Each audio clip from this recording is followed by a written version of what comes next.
கிரேவினாலே நம்ம தேங்காய் முந்திரி இதெல்லாம் அரைச்சி தான் பண்ணுவோம். ஏன்னா அது போட்டால் தான் ரொம்ப டேஸ்டியாக இருக்கும். ஆனால் பாருங்கள் 30 வயசுக்கு மேலே இதெல்லாம் கொஞ்சம் குறைச்சி சாப்பிட்றது நமக்கு ரொம்ப நல்லது. வாய்க்கு நல்லா இருக்குமே தவிர உடம்புக்கு நல்லது இல்லை.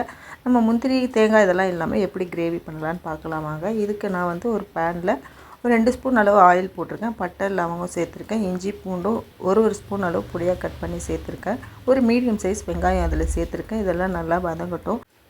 இது நல்லா செவந்து வரட்டும். செவந்து வந்ததும் நம்ம ஒரு பச்சை மிளகாய் சேர்த்துக்கலாம். காரத்துக்கு உங்களுக்கு தேவையான அளவு சேர்த்துக்கோங்க. நான் இன்றைக்கி ஒரே ஒரு பச்சை மிளகாய் அளவு சேர்த்துருக்கேன். ஏன்னா நம்ம மிளகாத்தூள் சேர்க்குறோம். அதுக்காக பச்சை மிளகாய் நான் 1 தான் சேர்த்துருக்கேன். மிளகாத்தூள் வந்து 1 ஸ்பூன் அளவு சேர்த்துருக்கேன். இந்த மிளகாத்தூள் வந்து எல்லாம் கலந்து அரைச்ச மிளகாத்தூள் இது. இதில் வந்து பார்த்திங்கன்னா மிளகாய், தனியா, சீரகம் எல்லாமே இருக்குது. அதனால் நான் 1 ஸ்பூன் போட்டிருக்கேன். நீங்கள் தனித்தனியாக சேர்க்குற ஆளாக இருந்தால் 1/2 ஸ்பூன் மிளகாத்தூள் சேர்த்துக்கோங்க. 1/2 ஸ்பூன் அளவு தனியாத்தூள் சேர்த்துக்கோங்க. 1/4 ஸ்பூன் சீரகத்தூள் சேர்த்துக்கோங்க. ஒரு சிட்டிகை அளவு மஞ்சள் தூள் சேர்த்துக்கோங்க. 2 பெரிய சைஸ் தக்காளியை நல்லா அரைச்சி எடுத்துக்கோங்க. அரைச்சிட்டு இதில் கலந்துருங்க. தேவையான அளவு உப்பும் சேர்த்துக்கோங்க. இதில் தண்ணி எதுவும் சேர்க்க வேண்டாம். மிக்ஸி ஜார் மட்டும் அலசி அந்த தண்ணி மட்டும் சேர்த்துக்கோங்க.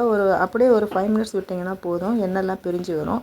15-20 போல் பாதாம் எடுத்துக்கோங்க. சோயா சங்க்ஸ் வந்து நல்லா சுடுதண்ணியில் போட்டு நல்லா பிழிஞ்சு எடுத்து இந்த கிரேவியில் சேர்த்துருங்க. இப்போ ஒரு 1/2 கப் அளவு அதில் தண்ணி சேர்த்து அப்படியே வேக விட்டுருங்க. ஒரு 5 நிமிஷம் வெந்துச்சுன்னா போதும். ஏன்னா அந்த உப்பு காரம் எல்லாம் அந்த சோயாவில் இறங்கணும். அதுக்காக ஒரு 1/2 டம்ளர் தண்ணி சேர்த்தா தான் அது உள்ளே போகும். அதுக்கப்புறம் நம்ம அரைச்சி எடுத்துருக்க அந்த பாதாம் வந்து அதில் உடனே ஊற்றிடுங்க. ஊற்றிட்டு நீங்கள் ஒரு கொதி வந்ததும் போதும். உடனே ஆஃப் பண்ணிவிடுங்க. ஆஃப் பண்ணிவிட்டு நம்ம இப்போ வந்து மேத்தி லீவ்ஸ் வச்சுருக்கேன். அந்த மேத்தி லீவ்ஸை நான் ஏன் தட்டு மேலே போட்டு வச்சுருக்கேன்னா அது வந்து நம்ம கையில் கசக்கும்போது நம்ம அதை வாங்கி அப்படியே ஸ்டோர் பண்ணி வைக்கிறோம் இல்லையா, அதனால் வந்து அந்த கிறிஸ்பினஸ் இருக்கவே இருக்காது. அதனால் இந்த மாதிரி சூடாக இருக்கும்போது அந்த தட்டு மேலே அப்படியே போட்டு வச்சோன்னா அது கொஞ்சம் கிறிஸ்பியாக ஆகிடும். ஒரு கையிலே கசக்குனிங்கன்னா நல்லா எல்லாமே பாருங்கள் நல்லா தூளாகிடுது. இப்போ வந்து இது கிரேவி மேலே போட்டுக்கோங்க. இது போடலைனாலும் கிரேவி ரொம்ப நல்லாவே இருக்கும். இதை போட்டு நல்லா கலந்து சர்வ் பண்ணிங்கன்னா ரொம்ப சூப்பராக இருக்கும்.